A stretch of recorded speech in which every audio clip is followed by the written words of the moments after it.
तत्वों के परमाणु क्रमांक तथा परमाणु द्रव्यमान। तो भैया परमाणु क्रमांक किसे कहते हैं? किसी तत्व, किसी तत्व के नाभिक, किसी तत्व के नाभिक में उपस्थित, किसी तत्व के नाभिक में उपस्थित प्रोटॉनों की संख्या,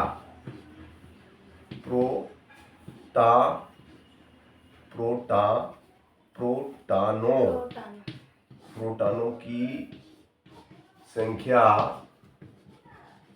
को परमाणु क्रमांक कहते हैं। उस तत्व का परमाणु क्रमांक कहते हैं। उस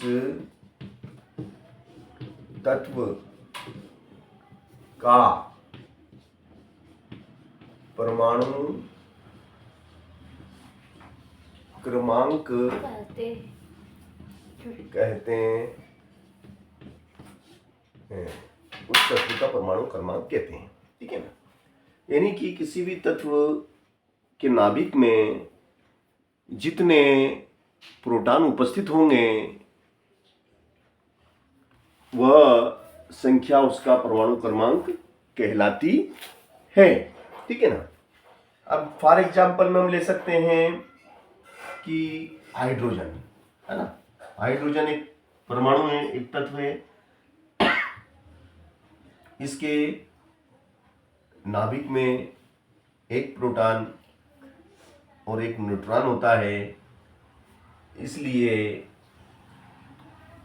ये आपका हाइड्रोजन है। इसमें प्रोटॉन एक होता है और न्यूट्रॉन भी एक होता है और दोनों को मिला के इसका द्रव्यमान बनता है। तो एक प्रोटॉन है, यानी कि इसका परमाणु क्रमांक एक है। और जितने प्रोटॉन होते हैं उतने ही इलेक्ट्रॉन होते हैं। किसी भी तत्व के नाभिक में जितने प्रोटॉन होते हैं उतने ही इलेक्ट्रॉन उस नाभिक के चारों ओर विभिन्न कक्षाओं में चक्कर लगाते हैं। एक प्रोटॉन है तो एक इलेक्ट्रॉन पहली कक्षा में चक्कर लगा रहा है नाभिक के चारों ओर। ठीक है ना? हाँ, तो इसका अब परमाणु द्रव्यमान की बात करें तो परमाणु द्रव्यमान का सूत्र क्या है? परमाणु द्रव्यमान, है ना? परमाणु द्रव्यमान बराबर होता है, परमाणु द्रव्यमान होता है प्रोटॉन प्लस न्यूट्रॉन। प्रोटॉनों की संख्या और न्यूट्रॉनों की संख्या को जोड़ दो तो परमाणु द्रव्यमान आ जाता है। फॉर एग्जाम्पल में हम ले सकते हैं, फॉर एग्जाम्पल में 1 + 1 = 2। ये 2 क्या है? 2 इस हाइड्रोजन का परमाणु द्रव्यमान है और परमाणु क्रमांक 1 है। ठीक है ना? चलिए, तो ये आपको मुझे बताना था कि परमाणु क्रमांक होते क्या है, किसे कहते हैं, किसी भी तत्व का परमाणु क्रमांक का कैसे पता लगाएं, परमाणु द्रव्यमान का कैसे पता लगाएं, तो ये मुझे आपको बताना था। ठीक है ना? हाइड्रोजन के बाद हम बात करेंगे कि हीलियम, है ना? ये आपका हीलियम है। ठीक है ना? अब हीलियम का जो परमाणु क्रमांक है वो 2 है और परमाणु भार 4 है। यानी कि हीलियम का जो नाभिक है उस नाभिक में 2 प्रोटॉन हैं, 2 प्रोटॉन हैं और 2 ही न्यूट्रॉन हैं। तो 2 और 2 कितने हो गए?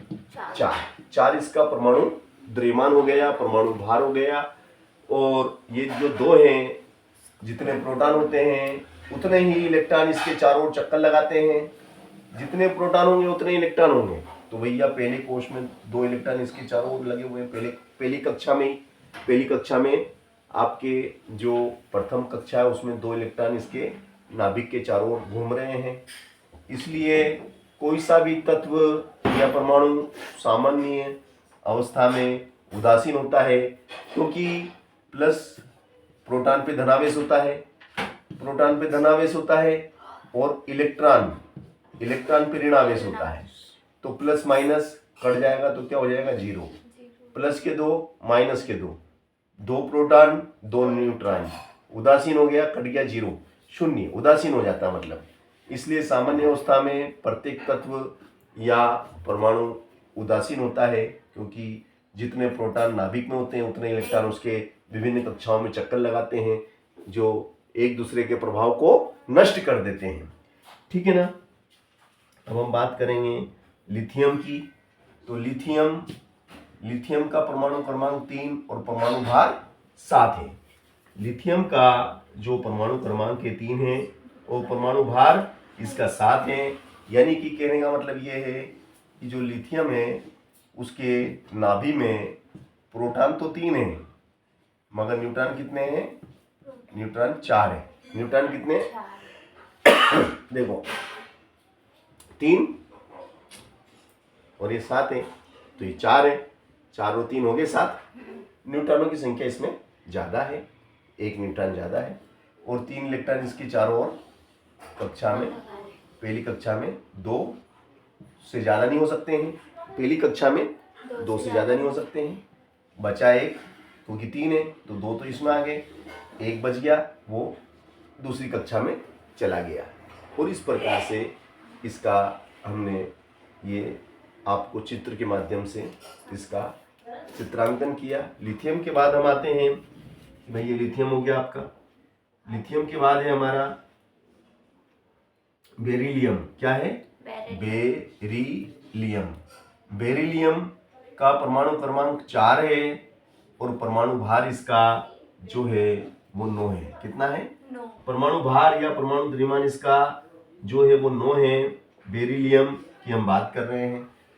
इसमें जो नाभिक होता है, इसका जो नाभिक है उस नाभिक में इसके प्रोटॉनों की संख्या तो 4 है, मगर इसके जो न्यूट्रॉन है वो 5 हैं। न्यूट्रॉन इसमें 5 हैं और इसके चारों ओर 4 इलेक्ट्रॉन हैं। तो पहली कक्षा में 2 हैं और दूसरी कक्षा में भी 2 हैं, ये 2। और इस प्रकार से इसका ये अष्टक बनता है। इस प्रकार से अष्टक बनता है इसका। ठीक है ना। चलिए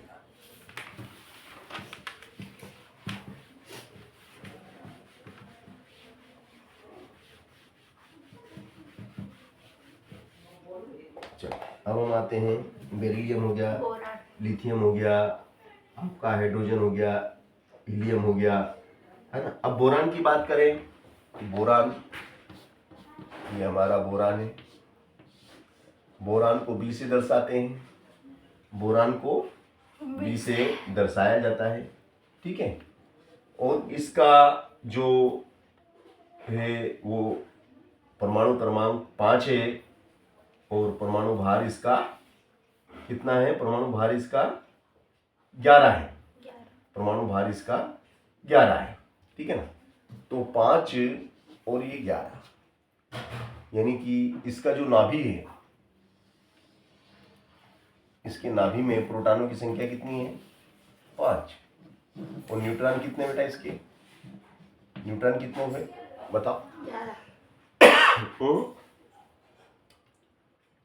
5 तो ये हो गए, ये 11 है, तो 11 में से 5 कम करो,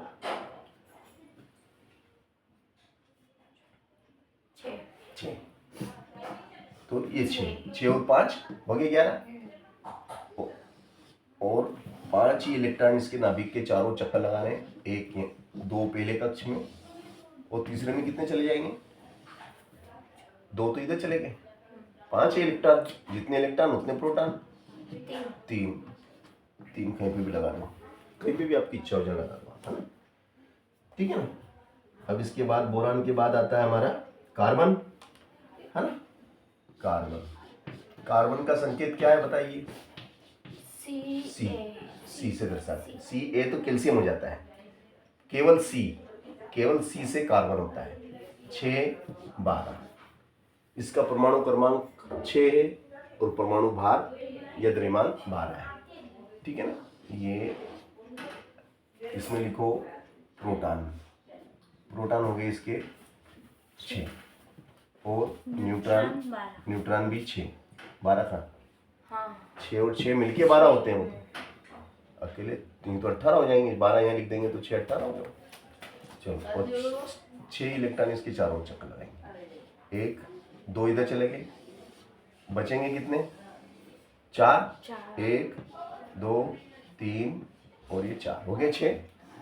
चलो कार्बन की बात हमने कंप्लीट कर ली। कार्बन के बाद हम बात करेंगे नाइट्रोजन की। किसकी? नाइट्रोजन। नाइट्रोजन।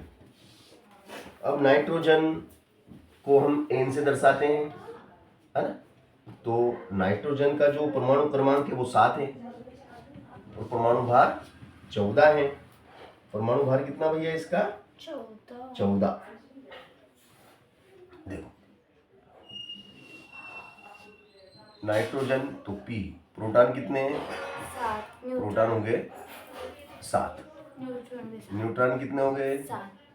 न्यूट्रॉन भी हो गए 7। तो पहली कक्षा में कितने? 2। पहली में 2। दूसरी में कितने? 5। 1, 2, 3, 4, 5 हो गया 5। ठीक है। नाइट्रोजन के बाद हम आते हैं ऑक्सीजन पे, है ना? चलिए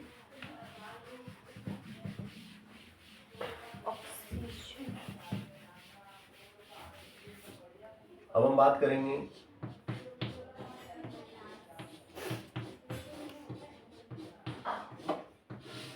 ऑक्सीजन का परमाणु क्रमांक है 8, 8, 16। परमाणु द्रव्यमान कितना? 16।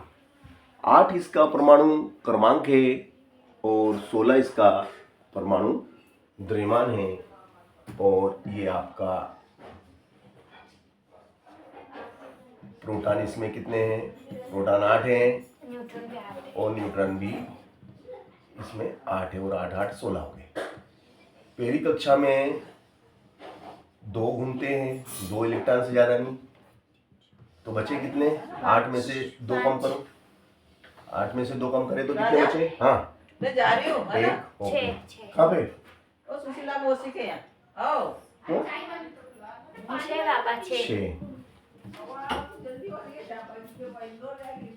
6। 3 और 3 6। Okay okay okay. तो अब हम बात करेंगे फ्लोरीन की। किसकी? फ्लोरीन। ये आपका फ्लोरीन F 9। फ्लोरीन का परमाणु क्रमांक कितना? 9 और परमाणु भार कितना? 19, है ना? ठीक है ना? तो चित्र से समझ जाओगे। चित्र कैसे बनेगा भैया इसका? प्रोटॉन कितने हैं? प्रोटॉन 9 और न्यूट्रॉन कितने? न्यूट्रॉन कितने? 10। पहली कक्षा में कितने? 2। पहली में 2 और दूसरी में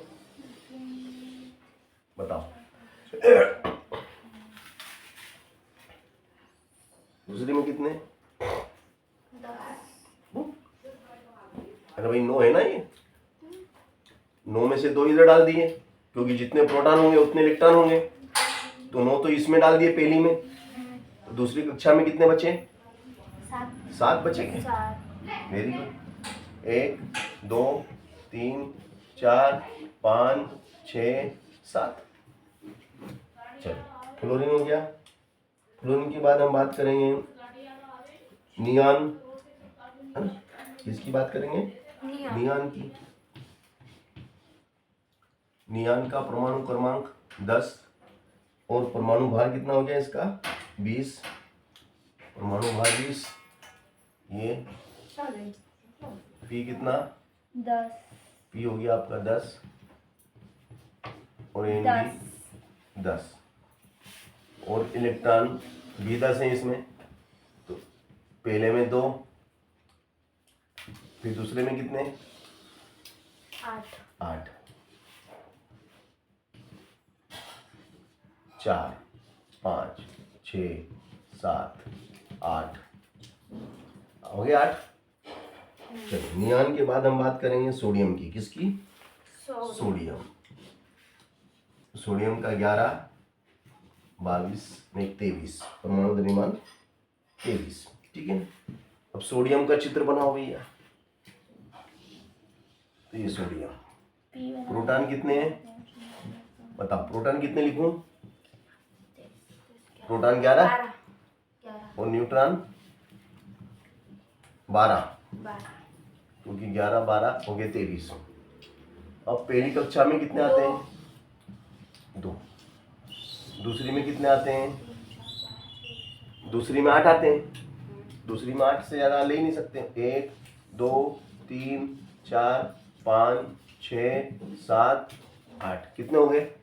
10। 2 तो अंदर और फिर बाहर 8 10 बचा 1, वो तीसरी में चले जाएगा, वो तीसरी में चला गया। और ये हो गया सोडियम का इलेक्ट्रॉनिक विन्यास। इस तरीके से हम क्रमशः सभी तत्वों को समझ सकते हैं और उनका परमाणु क्रमांक और परमाणु द्रव्यमान याद कर सकते हैं। ठीक है ना?